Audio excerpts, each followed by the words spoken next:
Assalamualaikum warahmatullahi wabarakatuh. Di sini saya akan memenuhi tugas fiskal dan moneter dosen pengampu Ibu Silvia Nuryasari MEI. Di sini saya dari kelompok 8.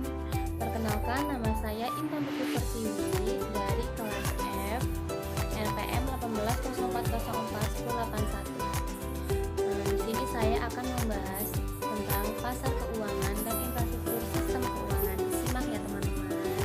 Yang pertama kita akan membahas apa itu pengertian pasar keuangan.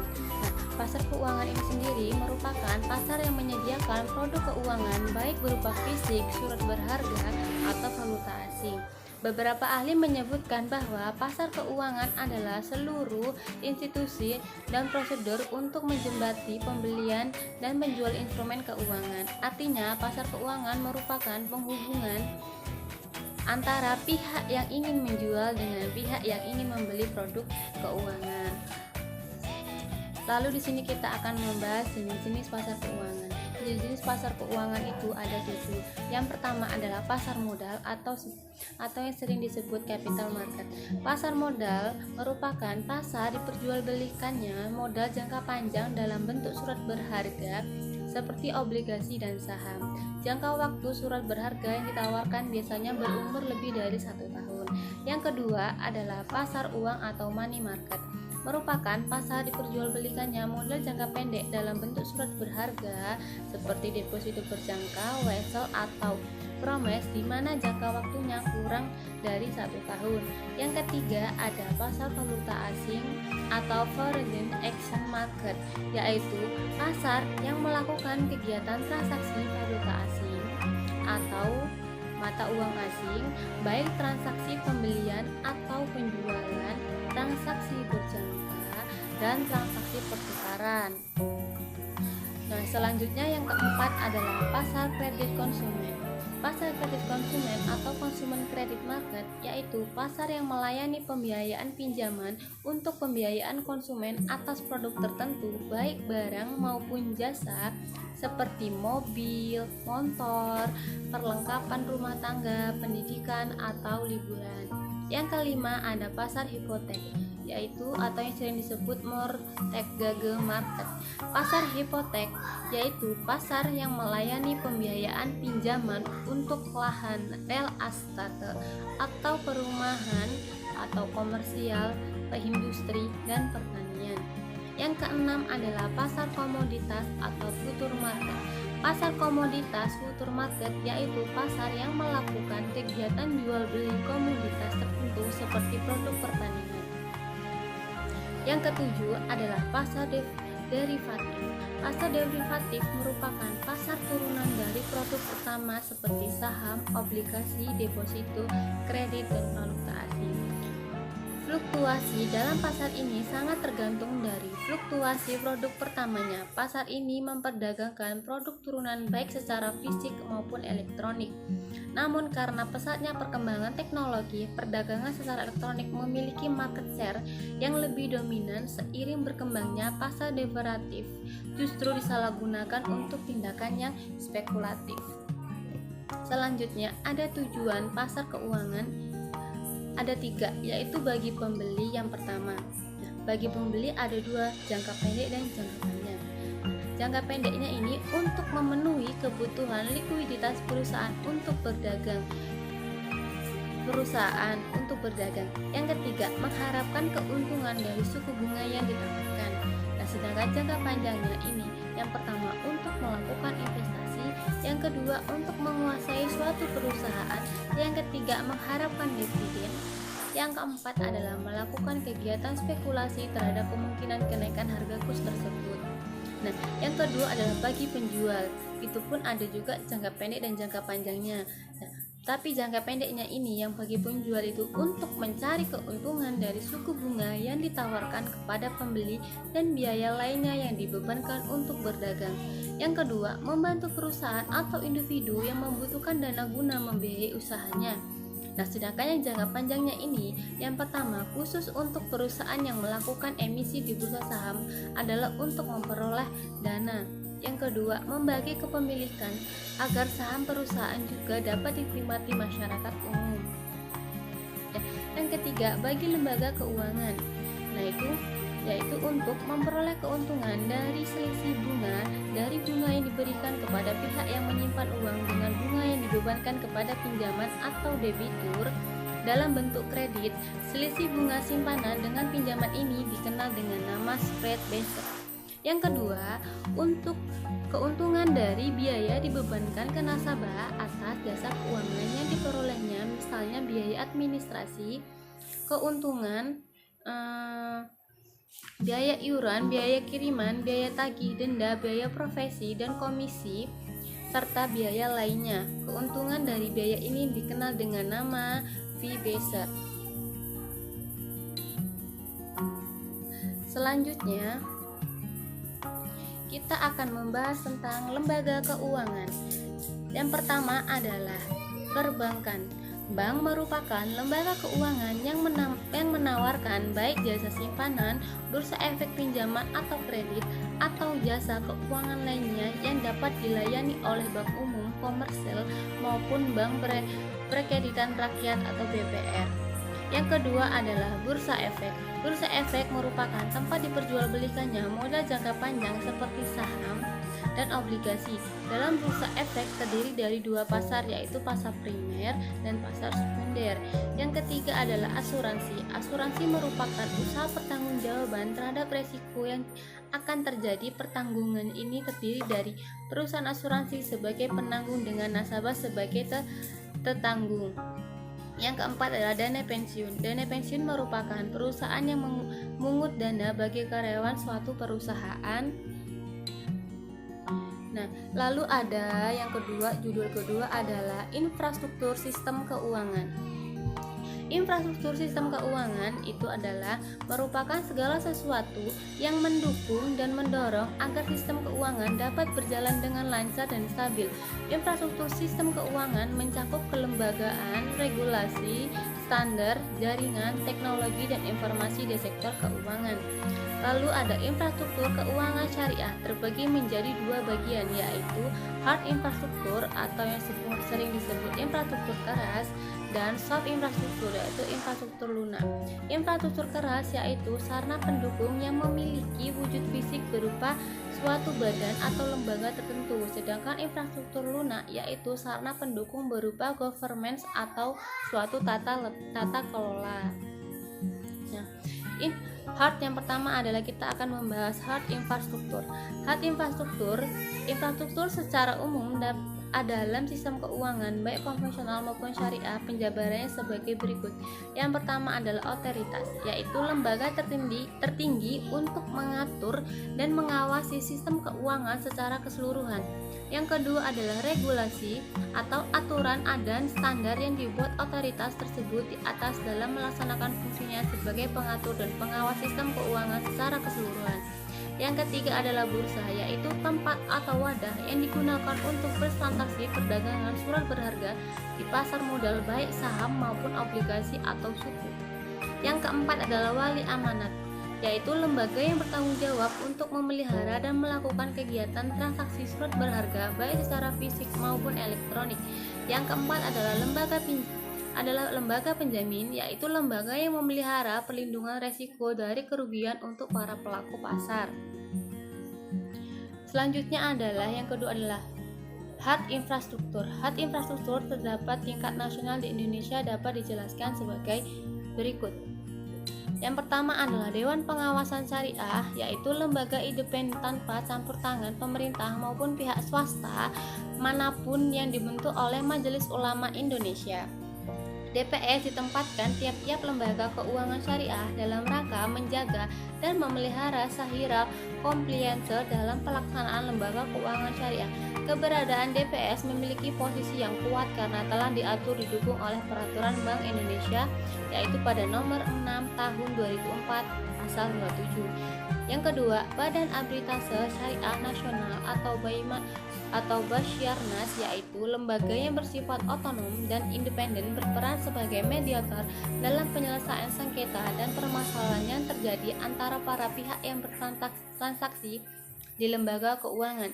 Yang ketiga adalah Badan Standar Akuntansi dan lembaga yang berperan untuk pembuatan dan perumusan standar-standar akuntansi yang membuat perumusan standar akuntansi yang sesuai dengan prinsip-prinsip Islam.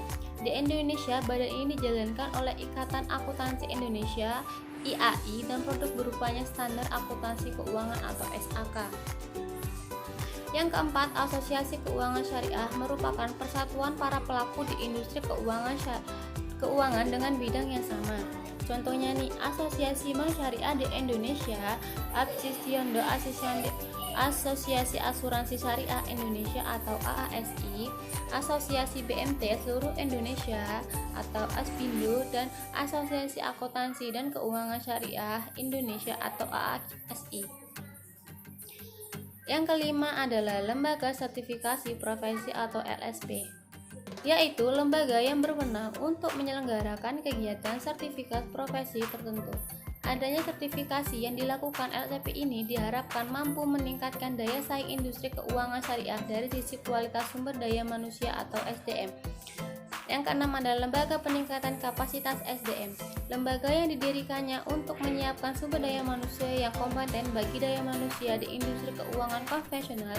Lembaga yang bergerak di bidang ini yaitu International Center of Development in Islamic Finance, Lembaga Pengembangan Perbankan Indonesia atau ICDIF LPPI.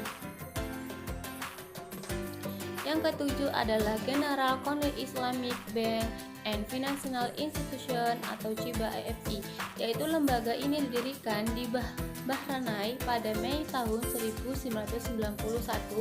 Tugas utama dari GCIBFI ini mengembangkan serta menggencarkan aktivitas promosi dan branding dari industri jasa keuangan Islam, termasuk di dalamnya lembaga keuangan dan instrumen atau produk keuangan. Yang kedelapan adalah Training and Vindication Center, yaitu lembaga yang memberikan pelatihan dan pendidikan bagi staf dan stakeholder yang berkecimpung di industri jasa keuangan Islam. Hal tersebut dilakukan dalam rangka meningkatkan mutu dan kualitas sumber daya manusia SDM di industri tersebut. Setiap negara memiliki lembaga training and education center yang masing-masing. Yang kesembilan adalah International Islamic Liquid Market atau IILM, yaitu lembaga ini didirikan pada tanggal 25 Oktober 2010 dan memiliki kantor pusat di Kuala Lumpur, Malaysia.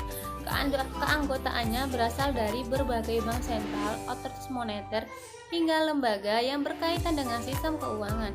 IILM memiliki peran utama sebagai penyediaan likuiditas bagi para lembaga keuangan Islam di seluruh dunia yang memiliki masalah likuiditas. IILM menyediakan instrumen keuangan Islam jangka pendek. Nah, yang ke-10 adalah International Islamic Center for Regulation and Commercial Arbitration atau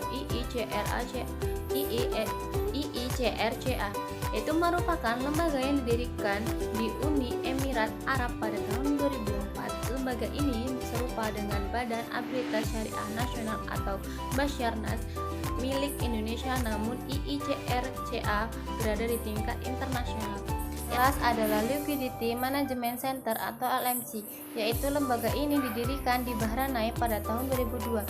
Peran utama yang dimiliki oleh LMC yaitu untuk menyediakan instrumen investasi jangka pendek bagi lembaga keuangan dalam rangka mendorong kemajuan pasar uang antar bank di tingkat internasional.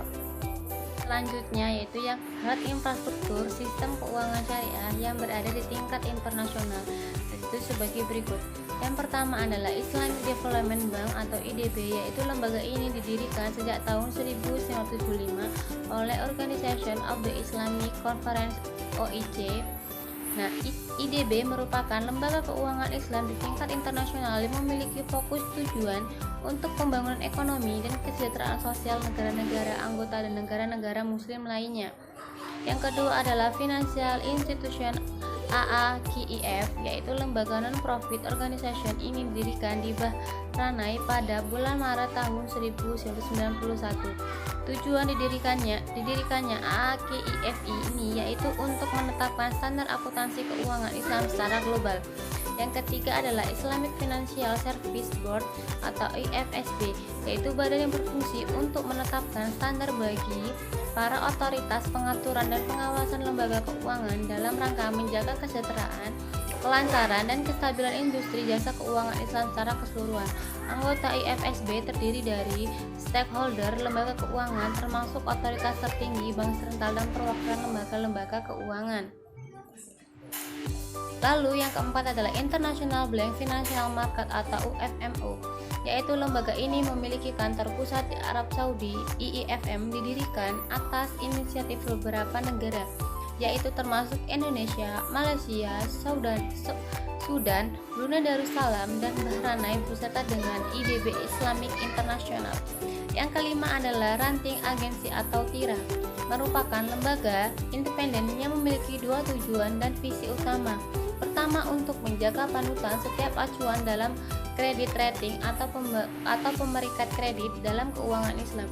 Kedua, yaitu untuk mendorong pasar keuangan tingkat regional dengan menginformasikan profil identitas sebagai dasar pengambilan dan pertimbangan keputusan investasi. Yang keenam adalah Islamic Research and Training Institute atau IRTI, yaitu lembaga yang anggotanya merupakan bagian dari anggota IDB. Terdapat 3 tugas inti IRTI, yaitu keikutsertaan dalam mendorong kemajuan ekonomi dan keuangan Islam di dunia. Nah, yang kedua ada soft infrastruktur atau disebut dengan infrastruktur lunak, yaitu merupakan jenis infrastruktur yang tidak terdapat wujud fisiknya. Infrastruktur ini mencakup tata kelola keseluruhan sistem keuangan dari sisi manajemen hingga regulasinya. Infrastruktur lunak terdiri dari 5, yaitu yang pertama, 1. Kerangka pengaturan dan pengawasan yang sesuai kerangka harus dirancang sedemikian rupa hingga mampu mendukung kelancaran dan kestabilan sistem keuangan. Kerangka pengaturan dan pengawasan sistem keuangan ini tetap harus berlandaskan pada aturan-aturan dalam Islam. Pengaturan dan pengawasan ini diimplementasikan pada berbagai bentuk aturan-aturan terkait dengan pelaksanaan sistem keuangan Islam. Informasi yang transparan, informasi yang dibutuhkan transparansinya mencakup kegiatan usaha, kondisi keuangan, kinerja, hingga manajemen risiko suatu lembaga keuangan. Hal ini penting bagi pengguna informasi untuk memberikan penilaian, evaluasi, maupun membuat keputusan investasi. Informasi yang diberikan harus berupa informasi yang kualitatif dan kuantitatif, yang memiliki akuntabilitas akurat, tepat waktu, jujur, relevan, dan mudah digunakan serta dipresentasikan.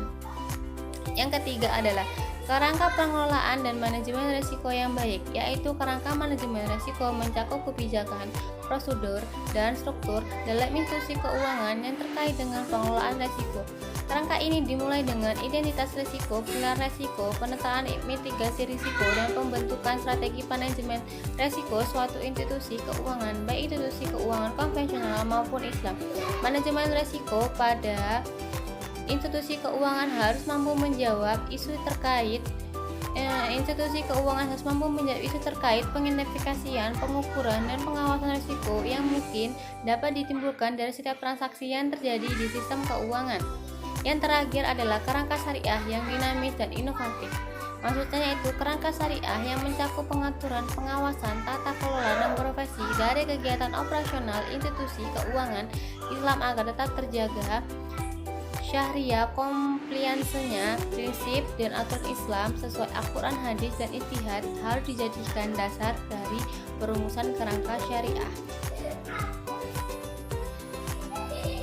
Yang kelima adalah corporate atau governance yang efektif.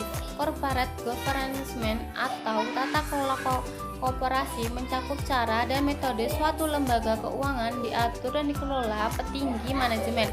Hal ini harus ditanamkan dalam seluruh aspek kegiatan dan setiap individu dalam lembaga tersebut. Efektivitas corporate government kemudian akan melahirkan sebuah good government dalam sebuah sistem keuangan. Hal ini tentu saja penting untuk menjaga terus isu masyarakat terhadap lembaga keuangan dan sistem keuangan secara keseluruhan. Sekian presentasi dari saya ucapkan terima kasih. Saya akhiri. Nun wa qala mi wa masykurun. Wassalamualaikum warahmatullahi wabarakatuh.